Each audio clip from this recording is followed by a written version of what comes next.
আজকের এই ক্লাসে আমরা আলোচনা করব ক্লাস 8-এর ইতিহাস বিষয় নিয়ে। সামনেই তোমাদের প্রথম পর্যায়ক্রমিক মূল্যায়ন। সেই মূল্যায়নে থাকা ক্লাস 8-এর ইতিহাস বিষয়ের তৃতীয় অধ্যায় ঔপনিবেশিক কর্তৃত্ব প্রতিষ্ঠা। এই অধ্যায়টি থেকে সামনের পরীক্ষায় তোমাদের বেশ কিছু ছোট প্রশ্নের উত্তর করতে হবে।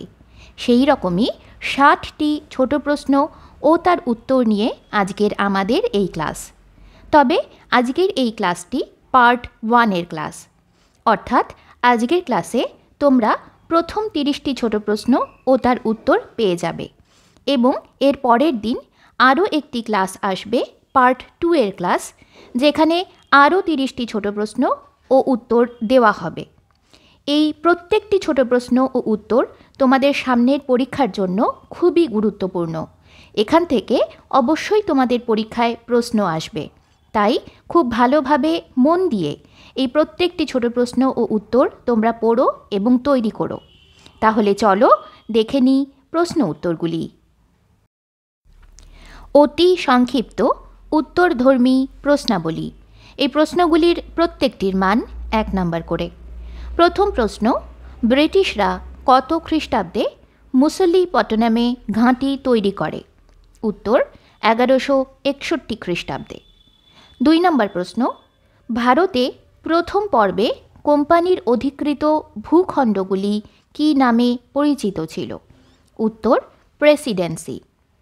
3 নম্বর প্রশ্ন, কোন প্রেসিডেন্সিকে সেন্ট জর্জ দুর্গ প্রেসিডেন্সি বলা হতো? উত্তর মাদ্রাজ প্রেসিডেন্সি। 4 নম্বর প্রশ্ন, ব্রিটিশ ইস্ট ইন্ডিয়া কোম্পানি সুরাটে কত খ্রিস্টাব্দে ঘাঁটি তৈরি করে? উত্তর 1612 খ্রিস্টাব্দে।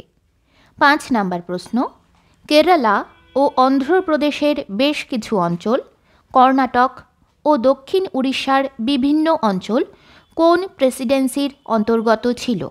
উত্তর মাদ্রাজ প্রেসিডেন্সি।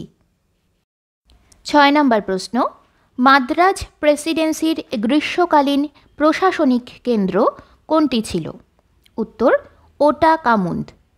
7 নম্বর প্রশ্ন, প্রথম দিকে বোম্বাই প্রেসিডেন্সি কী নামে পরিচিত ছিল? উত্তর পশ্চিম প্রেসিডেন্সি। 8 নম্বর প্রশ্ন, কত খ্রিস্টাব্দে British East India Company Bangla, Bihar ও উড়িষ্যার দেওয়ানি অধিকার পায়? উত্তর 1765 খ্রিস্টাব্দে। 9 নম্বর প্রশ্ন, বাংলা, বিহার, উড়িষ্যা, আসাম ও ত্রিপুরা অঞ্চল মিলে যে প্রেসিডেন্সি গড়ে উঠেছিল তার নাম কি? উত্তর বাংলা প্রেসিডেন্সি। 10 নম্বর প্রশ্ন, কত খ্রিস্টাব্দে রেগুলেটিং অ্যাক্ট পাশ হয়? উত্তর 1773 খ্রিস্টাব্দে।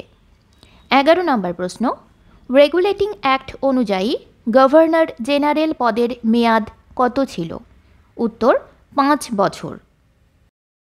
12 নম্বর প্রশ্ন, কোন আইনের ফলে কলকাতা ভারতের ব্রিটিশ শাসনের রাজধানীতে পরিণত হয়? উত্তর রেগুলেটিং অ্যাক্ট। 13 নম্বর প্রশ্ন, রেগুলেটিং অ্যাক্ট অনুসারে বাংলার গভর্নর পদ পরিবর্তিত হয়ে কী হয়? উত্তর গভর্নর জেনারেল। 14 নম্বর প্রশ্ন, ইংল্যান্ডের প্রধানমন্ত্রী পিট প্রণীত আইন মোতাবেক কি গঠিত হয়? উত্তর বোর্ড অফ কন্ট্রোল।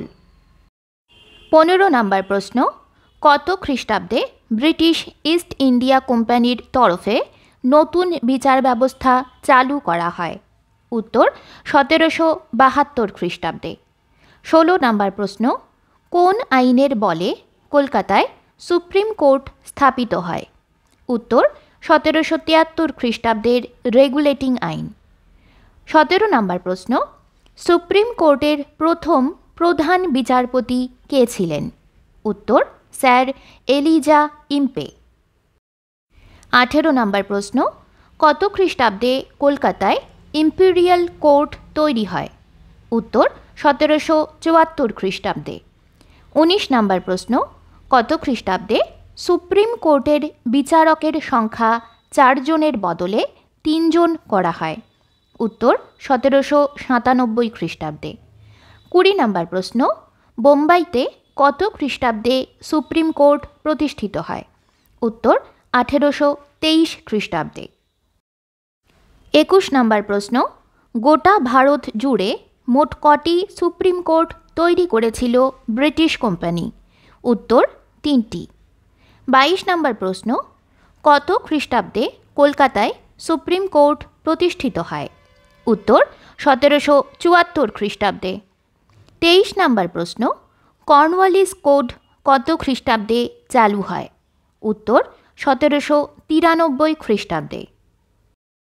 24 নম্বর প্রশ্ন, এলাহাবাদ ও বারাণসী অঞ্চলে কে মহলওয়ারি বন্দোবস্ত চালু করেছিল?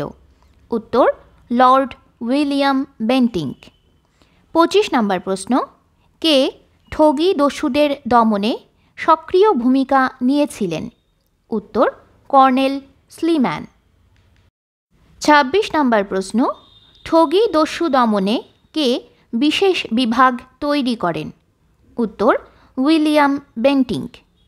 27 নম্বর প্রশ্ন, কোন আইনের দ্বারা ব্রিটিশ ইস্ট ইন্ডিয়া কোম্পানির ওপর ব্রিটেনের পার্লামেন্টের নিয়ন্ত্রণ সুদৃঢ় হয়েছিল? উত্তর 1784 খ্রিস্টাব্দে পিটের ভারত শাসন আইন দ্বারা।